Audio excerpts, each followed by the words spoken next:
AKY polytechnic கல்லூரியில் பரிசளிப்பு விழா நடைபெற்றது. நெல்லை மாவட்டம் அபிஷேகப்பட்டியில் உள்ள AKY பாலிடெக்னிக் கல்லூரியில் 5ஆம் ஆண்டு விளையாட்டு விழாவின் பரிசளிப்பு விழா சிறப்பாக நடைபெற்றது.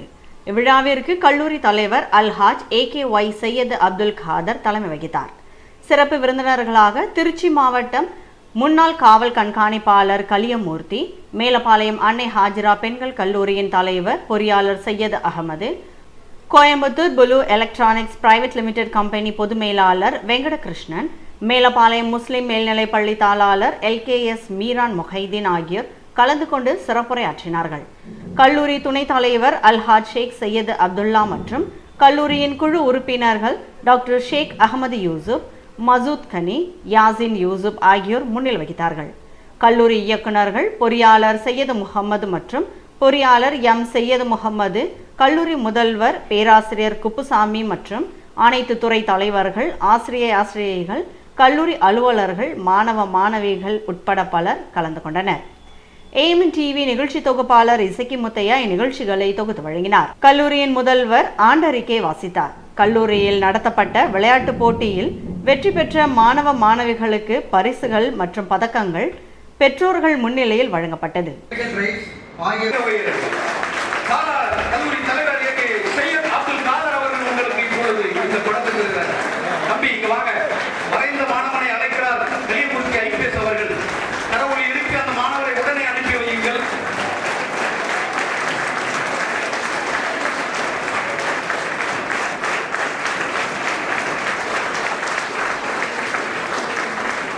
மேடைக்கு வரும்படியாக அழைக்கின்றோம். இதுதான் உண்மையான சாதனை. அவருக்கே தெரியாமல் அவர்கள் வரைந்திருக்கிறார் என்றால் இதுதான் உண்மையான. அமுதான தமிழே நீ வாழி, என் ஆவியிலே கலந்து நாவினிலே தவழும் அமுதான தமிழே நீ வாழி.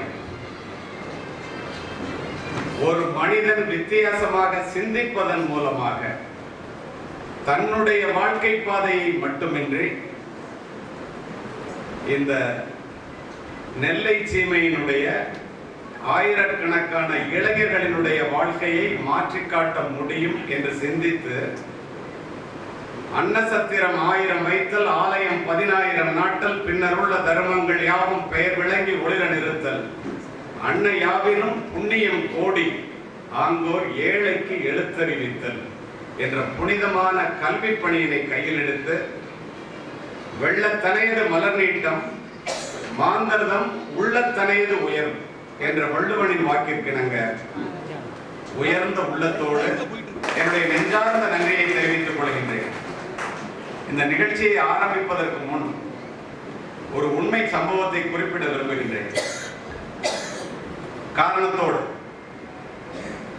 நானும் மேதகு மனிதர் அப்துல் கலாம் அவர்களும் 2015ஆம் ஆண்டு அந்த மாவட்டத்தினுடைய ஆட்சி தலைவரும் ஒரு கல்லூரி விழாவினை, இது போன்றது ஒரு விழாவினை துவக்கி வைத்து விட்டு வந்து அமர்ந்தோம். அப்போதுதான் அப்துல் கலாம் அவர்கள் குத்து விளக்கை ஏற்றி வைத்து விட்டு வந்து அமர்ந்தார். அவர்களுடைய வேண்டுதலுக்கு இணங்க கேள்வி நேரத்தின் போது ஒரு மாணவி எழுந்து இந்தியாவினுடைய மிகப்பெரிய பெருமை என்ன என்று கேட்க, அடுத்த நொடி அப்துல் கலாம் அவர்கள் சொன்னார், நான் இப்போது ஏற்றி வைத்தேனே குத்து விளக்கு, இது இந்துக்களினுடைய அடையாளம். இதை ஏற்றி வைக்க உபயோகித்தேனே மெழுகுவர்த்தி, அது கிறிஸ்தவர்களினுடைய அடையாளம். ஏற்றி வைத்த நானோ ஒரு இஸ்லாமியன். இந்த வேற்றுமையில் ஒற்றுமைதான் இந்தியாவினுடைய மிகப்பெரிய பெருமை. இதை இந்த இடத்திலே நான் சொல்வதற்கு காரணம், உங்களுடைய நிர்வாக தலைவர் என்னிடம் பயணத்தின் போது பேசிக்கொண்டே வந்தார். இந்த பகுதியிலே மத நல்லிணக்கம் நன்றாக இருப்பதற்கு இந்த கல்லூரி தெரிந்தோ தெரியாமலோ உங்களுக்கு மிகப்பெரிய தன்னுடைய கடமையை செய்து கொண்டே இருக்கிறது. அது தொடர்ந்து செய்ய வேண்டும் என்று இந்த இடத்திலே கேட்டுக்கொள்கிறேன். காரணம், ஜாதி மதங்களை பாரும் உயர் ஜென்மம் இத்தேசத்தில் எய்தினராயின் வேதியராயினும் ஒன்றே அல்ல வேறு குலத்தினர் ஆயினும் ஒன்றே என்று சொன்னவன் பாரதி. ஜாதி இரண்டொழிய வேறில்லை சாற்றுங்கால் நீதி வலுவா நெறிமுறை மேதினியில் இட்டார் பெரியார் இடாதார் இழிகுலத்தோர் பட்டாங்கில் உள்ளபடி என்று 1500 ஆண்டுகளுக்கு முன் தமிழர் எழுதி சென்று விட்டார். இதையெல்லாம் இந்த இடத்திலே நான் குறிப்பிடுவதற்கு காரணம், அடிப்படையில் நான் இந்த கல்லூரிகளை ஆலயங்களை விட பெரிதாக நான் நினைக்கின்றேன். அதற்கு என்ன காரணம் தெரியுமா? நீ கோவிலுக்கு செல்ல வேண்டும் என்றால் ஒரு இந்துவாக இருக்க வேண்டும், மசூதிக்கு செல்ல வேண்டும் என்றால் ஒரு இஸ்லாமியராக இருக்க வேண்டும், தேவாலயத்திற்கு செல்ல வேண்டும் என்றால் ஒரு கிறிஸ்தவராக இருக்க வேண்டும். இப்போதைய நிலை அப்படித்தான் இருக்கிறது. ஆனால் ஏகேஒய் பாலிடெக்னிக் கல்லூரிக்கு நீ வர வேண்டும் என்றால் மனிதனாக இருந்தால் மட்டுமே. நான் பேசுறது கடைசி வரைக்கும் தெளிவா கேட்குதுன்னு நினைக்கிறேன். I am always particular about the last bench. You know why? The best brain of the nation may be found in the last benches of the class.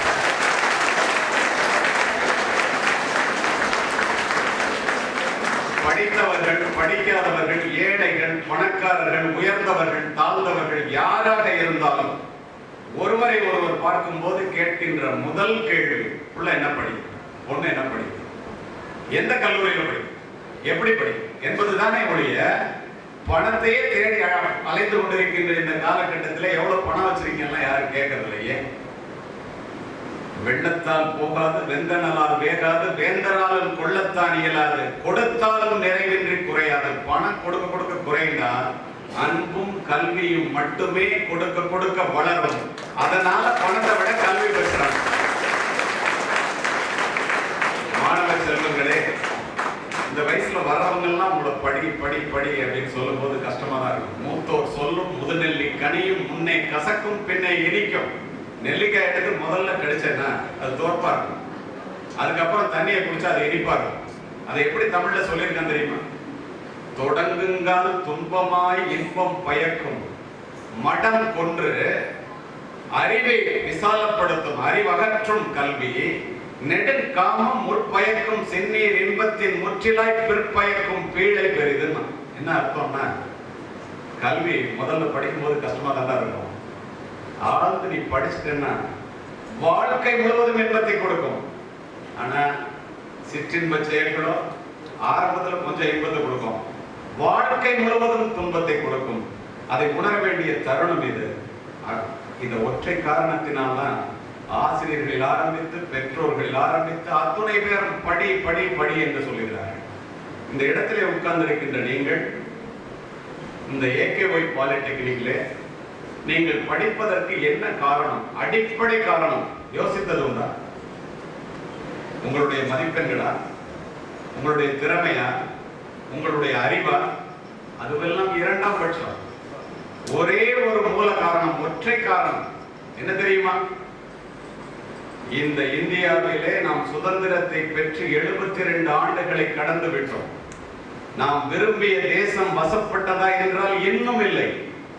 30 கோடி பேர் உண்ண உணவும் உடுக்க உடையும் இருக்க இடமின்றி இன்னும் தவிக்கின்றார்கள். உங்களை விட திறமையானவர்கள், உங்களை விட அறிவானவர்கள், கல்லூரியிலே காலெடுத்து வைக்க முடியாமல் கஷ்டப்படுகின்ற இளைஞர்கள் கோடிக்கணக்கானவர்கள் என்பதை காவல்துறை அதிகாரியாக நான் அறிவேன். ஆனால் நீங்கள் இங்கு இந்த அரங்கத்திலே அமர்ந்து இத்துணை பெரிய மனிதர்களுடன் என்னுடைய பேச்சை கேட்பதற்கு அடிப்படை காரணம் என்ன என்பதை பிஞ்சு நெஞ்சத்திலேயே பதிய வைத்துக் கொள்ளுங்கள். அது என்ன தெரியுமா? வெயிலிலும் மழையிலும், குளிரிலும் பனியிலும், வயலிலும் வரப்பிலும், அலுவலகத்திலும் வீட்டிலும் முதுகலும் முடிய பாடுபடுகின்ற தந்தையையும் முழு வயிறு காணாமல் உன்னை வளர்த்தெடுக்கின்ற தாயையும் நீ பெற்றிருக்கின்ற காரணத்தினால் இந்த கல்லூரியிலே இப்போது அமர்ந்து என்னுடைய உரையை கேட்கின்றார். அடிப்படை gratitude is the mother of all virtues. Cesaro Roman empire சொல்றான், நன்றி பயந்தூக்கி பார்த்தல் அரிது. முதலில் நீங்கள் நன்றி கடன் பெற்றவர்கள் உங்களுடைய பெற்றோர்கள். இந்த கல்வியினுடைய உண்மையை உணர்ந்த காரணத்தினால்தான் பிறப்பு முதல் இறப்பு வரை உனக்கு உதவக்கூடியது கல்வி மட்டும்தான். நீ எவ்வளவு பெரிய கோடீஸ்வரனுக்கு மகனாக பிறந்திருந்தாலும் பெற்றோர்களிடமிருந்து சொத்தை பணத்தை பெறுவதைப் போல கல்வியின் மூலம் பெறுகின்ற அறிவினை எந்த கொம்பனாலும் பெற்றோர்களிடமிருந்து பெற முடியாது. நீ படித்துத்தான் பெற முடியும். அதனால்தான் கல்வி எல்லாவற்றையும் விட உயர்ந்தது. நீ பணத்தை அதிகமாக சேர்த்து வைத்தால் அதை நீ பாதுகாக்க வேண்டும். கல்வியின் மூலம் பெறுகின்ற அறிவினை, அனுபவ அறிவினை, நான் சொல்லுகின்ற கல்வி 4 சுவர்களுக்குள் படிக்கின்ற கல்வி அல்ல, வாழ்க்கை முழுவதும் படிக்கின்ற கல்வி. உங்களுடைய தாளாளர், உங்களுடைய தலைவரே அதற்கு உதாரணம் என்பதை நான் அறிவேன். அவரிடம் படிக்கின்ற நீங்கள் ஏன் இந்த கல்வியை, கல்வியினுடைய முக்கியத்துவத்தை இந்த வயதிலே நீங்கள் உணர வேண்டும். சமீபத்தில் நடந்த உண்மை நிகழ்ச்சி, நான் அதிர்ந்து போன நிகழ்ச்சி.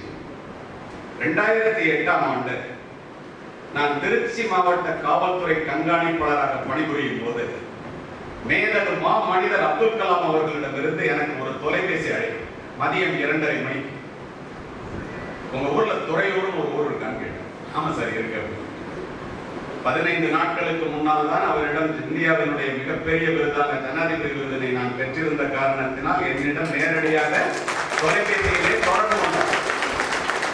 அங்க வந்து ஒரு பெண், சரஸ்வதினு பேர், மாணவியர் முழுமையாக உள்வாங்கிக் கொள்வது. தமிழ்நாட்டில் +2ல முதலாவது மாணவியா வந்திருக்கு. அந்த பெண் மீண்டும் தன்னுடைய படிப்பை தொடர வேண்டும் என்று விரும்புகிறாள். ஆனால் அவர்களுடைய பெற்றோர்கள் ஏழ்மையின் காரணமாக 30 வயது வித்தியாசத்திலே 47 வயதுடைய தன்னுடைய தாய் மாமாவிற்கு 2ஆம் தாரமாக சட்டத்திற்கு புறம்பாக குழந்தை திருமணம் செய்ய இருப்பதாக நான் அறிகிறேன். ஏதாவது உதவி பண்ண முடியுமா பாருங்களேன் அப்படின்னு சொல்லிட்டு வச்சேன். சொன்னது இந்தியாவினுடைய முதல் குடிமகன். டிஎஸ்பி இன்ஸ்பெக்டர்லாம் வர சொல்லிட்டு நான் அந்த இடத்துக்கு போறேன். காரணத்தோடு பதிவு செய்கிறேன். அவங்க அம்மா கிட்ட போய் சொன்னேன். உடனே ஒத்துக்கிட்டாங்க. அது சட்டத்துக்கு புறம்பான திருமணம், 18 வயசு கூட முடியலன்னு. அந்த பொண்ணுகிட்ட கேட்டேன், நீ என்ன படிக்கணும்னு நினைக்கிறேன்? திருச்சியிலே ஒரு மிகப்பெரிய மகளிர் கல்லூரியை சொல்லி அதில் கம்ப்யூட்டர் சயின்ஸ் படிக்கணும்னு கேட்டுச்சு. அங்கிருந்தே பேசினேன். அந்த கல்லூரியினுடைய முதல்வர் தான் அப்போதைய துணை வேந்தரும் கூட. ஐயா நீங்களே பேசிட்டீங்க, நாளைக்கு நானே கல்லூரிக்கு வந்துடுறேன், வர சொல்லுங்க, நீங்க என்ன கொடுக்க சொல்றீங்களோ சப்ஜெக்ட், அந்த பொண்ணு என்ன கேட்குதோ அதை கொடுத்துறேன். நான் அந்த பொண்ணுகிட்ட கேட்டேன், உன்னுடைய படிப்பு தொடருது, நீ விரும்பாத திருமணம் நடக்கல, எனக்கு ஒன்னுகிட்ட ஒரு சந்தேகம், என்னங்க ஐயான்னு கேட்டுச்சு. உனக்காக ஜனாதிபதி ராஷ்டிரபதி பவன்ல இருந்து அப்துல் கலாம் சார் பேசினாரே எப்படின்னு கேட்டு. அந்த பொண்ணு சொன்னிச்சு, நான் 8ஆம் வகுப்பு படிக்கும் போது அண்ணாமலை யூனிவர்சிட்டியில